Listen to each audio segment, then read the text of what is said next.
Olá, muito boa noite. Está na hora das notícias do nosso estado e eu quero aproveitar logo nesse começo para desejar a todos uma excelente semana de muitas vitórias, muitas alegrias e muita paz que a gente está precisando, não é isso mesmo, gente? Então vamos lá. Olha aqui, quero mostrar para vocês logo nesse início algumas imagens aqui, imagens registradas na cidade de Uberaba.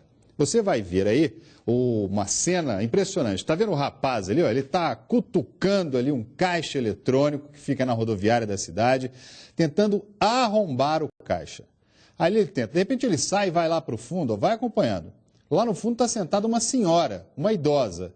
Ele dá a mão a ela e vai levando a moça lá para fora. Mas essa história começou desse jeito aí. O grupo de bandidos chegou lá à rodoviária nesse carro que você está acompanhando aí nas imagens. Eles tiram vários objetos da carroceria da caminhonete, da picape, e vão lá para dentro da rodoviária para explodir o caixa eletrônico da cidade de Uberaba. Veja só, o grupo chega, age rapidamente, um crime absurdo. Tá lá, ó. Ele vai, bate ali com uma picareta ali, vai batendo, abre um buraco no caixa. Na hora que ele consegue abrir, ele pega na sacola e coloca lá dentro uma dinamite. Logo em seguida acende, sai correndo e veja a explosão.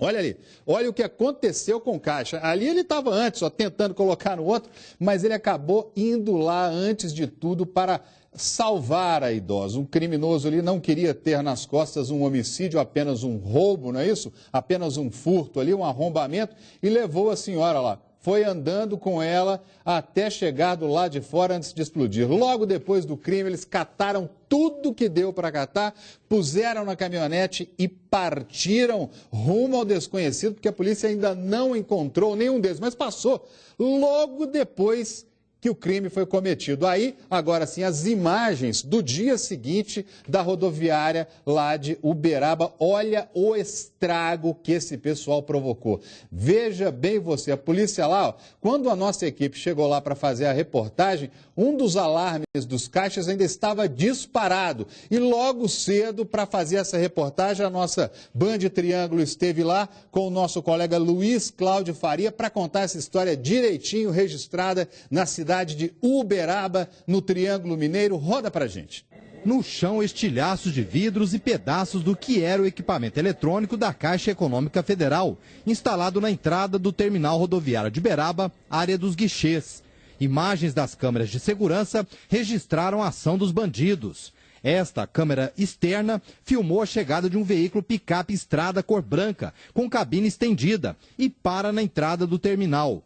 3 indivíduos descem, sendo que 2 pegam ferramentas na carroceria.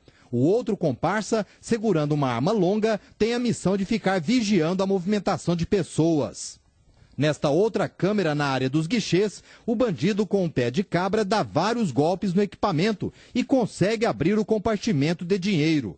Ele tira da mochila um artefato explosivo e instala no equipamento. O bandido sai correndo e pouco depois a explosão. Este caixa 24 horas, que no momento da nossa reportagem ainda está com o alarme disparado, somente não foi para os ares porque o bandido desistiu da explosão para praticar uma boa ação para uma mulher que estaria sentada naquele banco.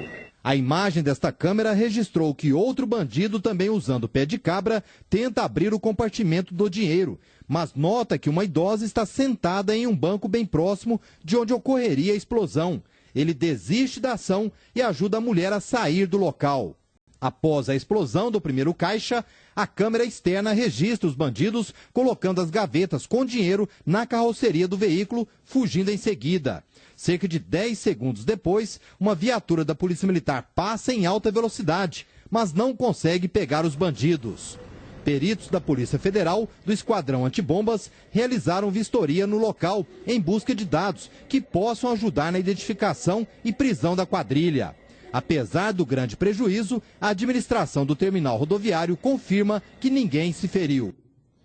Pelo menos ninguém se feriu ali nessa ação criminosa, esses bandidos que explodiram o caixa ali, está impressionante, né? Você que é também do interior do estado, sempre foi mais acompanhado com uma cidade mais tranquila, com menos criminosos, no entanto, isso não acontece mais, tanto aqui em Belo Horizonte quanto em todo o interior do nosso estado. A situação que a gente vê é essa, um crime depois do outro, assassinatos, roubos, arrombamentos constantemente. O nosso estado hoje vive uma situação alarmante de insegurança. Essa é a verdade, ela tem que ser dita. Uma situação de insegurança completa, não apenas aqui na nossa capital, como também em todas as regiões do nosso estado. Isso é inegável. E quer ver o que eu estou te falando? Olha aqui, a polícia está à procura dos criminosos que invadiram a sede do SESC aqui em Belo Horizonte e roubaram armas dos seguranças. Quem tem as informações para a gente ao vivo agora é minha colega Luciana Viana. Conta essa história para a gente. Luciana, boa noite.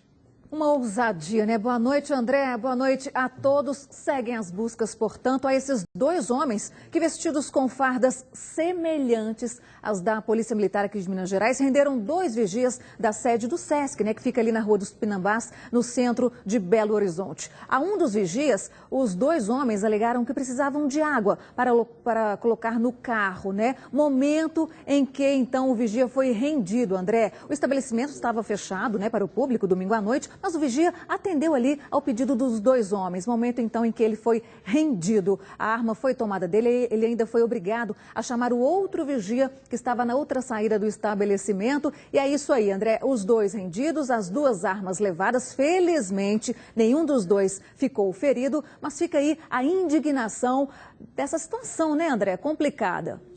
Olha ali, a ação dos criminosos, você está acompanhando ali. E olha que eles agem rapidamente também, né? A gente mostrou a primeira reportagem da explosão lá no Caixa de Uberaba e agora aí, é o que você disse, né, Luciana? Roupas semelhantes à da Polícia Militar. Sim. Não são necessariamente fardas da Polícia Militar, né? Ali a gente está acompanhando a imagem, um dos seguranças que havia fugido, ele correu para o lado dele, daqui a pouquinho ele volta ali para talvez até socorrer lá o amigo que estava ali, né, Luciana? Exatamente, um dos vigias, André, conseguiu chamar, né, por ajuda, mas aí já era tarde, os 2 homens seguem então foragidos e a polícia investiga esse caso. É preciso tomar cuidado, André, porque são uniformes de agentes contra a dengue, né, alguns bandidos aí se utilizando disso para assaltar as casas. E agora esses 2 aí, cara de pau, né, eles são cara de pau de usar aí uma farda parecida com a da Polícia Militar para então enganar ali, né, o vigia e poder ludibriar ali um vigia e fazer com que ele chamasse o outro ainda, André. É muita ousadia, né? Pois é, Luciana, você falou há pouco aí sobre a dengue, né? A gente está mostrando aqui a insegurança pública no nosso estado hoje, né? A insegurança pública é assim que a gente deve chamar, porque não tem segurança em lugar nenhum, a gente não consegue andar em lugar nenhum, que é assaltante para todo lado, polícia quase não tem, polícia faz o que pode fazer, mas um outro problema seríssimo também aqui no nosso estado hoje, né, Luciana? Sim. É a dengue, né? Que já morreram 11, né? Subiu para 11 o número de mortes por dengue aqui na nossa capital, né, Luciana? Você, inclusive, hoje cuidou de uma reportagem exatamente sobre esse assunto, né? Pois é, André, infelizmente. Eu estive em uma unidade de pronto atendimento na região Nordeste, eu e o cinegrafista Marco Tatu, e lá, André, mais tristeza, viu? Porque as pessoas ali aguardando por muito tempo, atendimento precário, e essa situação aí, né, da dengue nos assustando, André. A gente vai acompanhar a reportagem agora.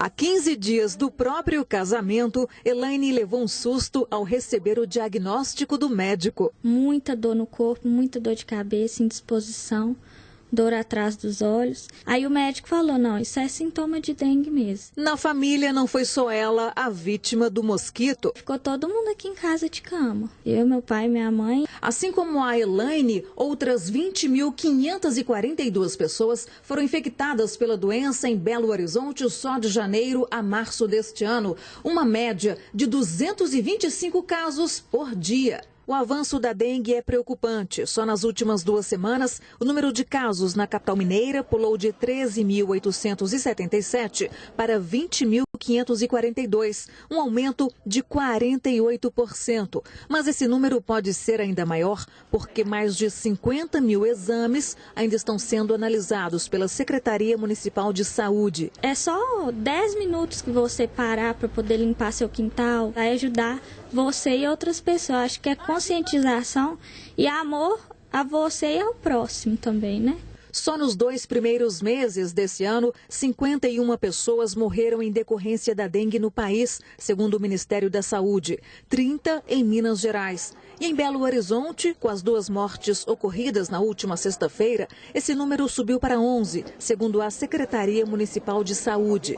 O crescente número de casos suspeitos tem lotado as unidades de pronto atendimento da capital, como esta na região Nordeste, que lidera o número de ocorrências de dengue. Trouxe a minha tia lotado, o pessoal passando mal, um descaso. Mais de 6 horas que eu estou aqui. Dor no corpo, dor de cabeça, as mãos muito inchadas. E tem previsão de quando a senhora possa ser atendida? Não tem. A previsão para atendimento é de 5, 6, 10, 20 horas, não faz a menor ideia. Eles chegam lá para ser atendidos e não conseguem. É muita demora, hospitais sempre muito lotados. Agora, vamos mudar de assunto aqui, vamos falar de futebol. Fim de semana de vitórias para Atlético e Cruzeiro. A Raposa venceu o Guarani por 2-0. O Galo entrou em campo e marcou 7 gols contra só 2 do Vila Nova. Quem abriu a goleada foi Júnior Urso aos 50 segundos de jogo.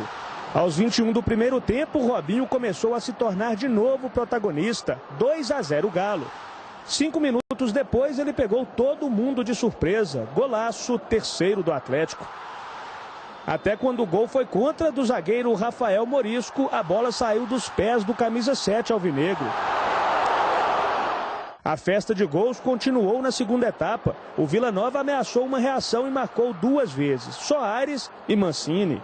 Suficiente para acordar o Atlético. Robinho fez o terceiro dele. Lucas Prato marcou 2 vezes e fechou a conta. 7-2 para o Galo, classificado. Já no domingo, o líder Cruzeiro também fez o dever de casa. Depois de Arrascaeta acertar a trave em cobrança de falta, Alisson agradeceu o passe de Elber e fez 1-0. Em mais uma cobrança de falta, Sanches Minho foi perfeito.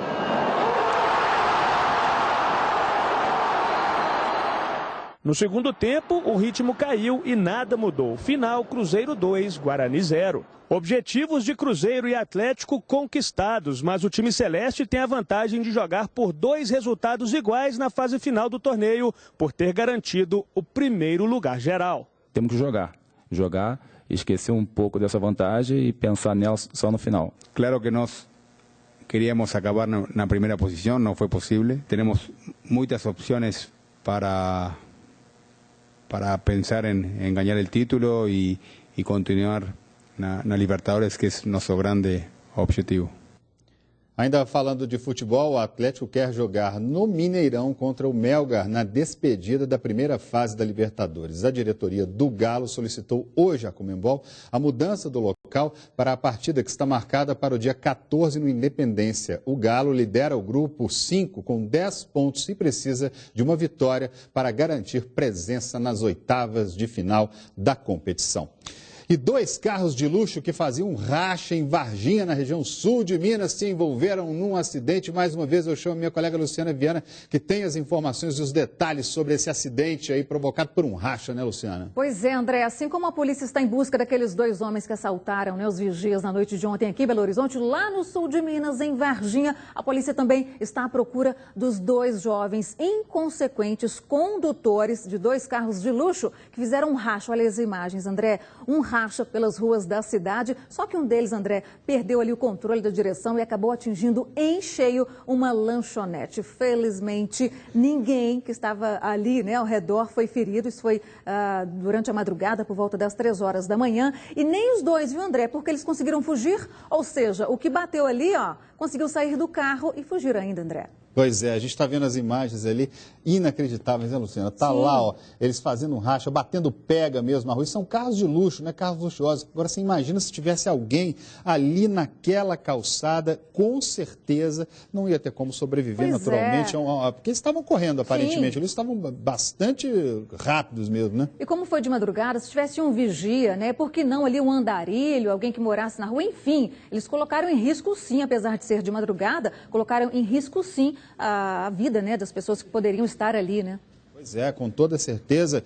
Daqui a pouquinho a gente volta a falar com você. Porque antes nós vamos para o intervalo aqui e daqui a pouquinho nós vamos falar que cresceu o número de roubos aqui na capital. É isso mesmo, o número de roubos cresceu na nossa cidade, um reflexo do estado inteiro. A polícia prende, eles voltam para a rua e voltam a cometer crimes. Nós vamos falar sobre esse assunto aí que certamente é de interesse de todos nós, porque segurança, né, gente? Sem segurança não dá para viver, não dá para ser feliz de jeito nenhum. A gente volta daqui a pouquinho com essa reportagem e com outras notícias para você aqui no Band Minas. Até já.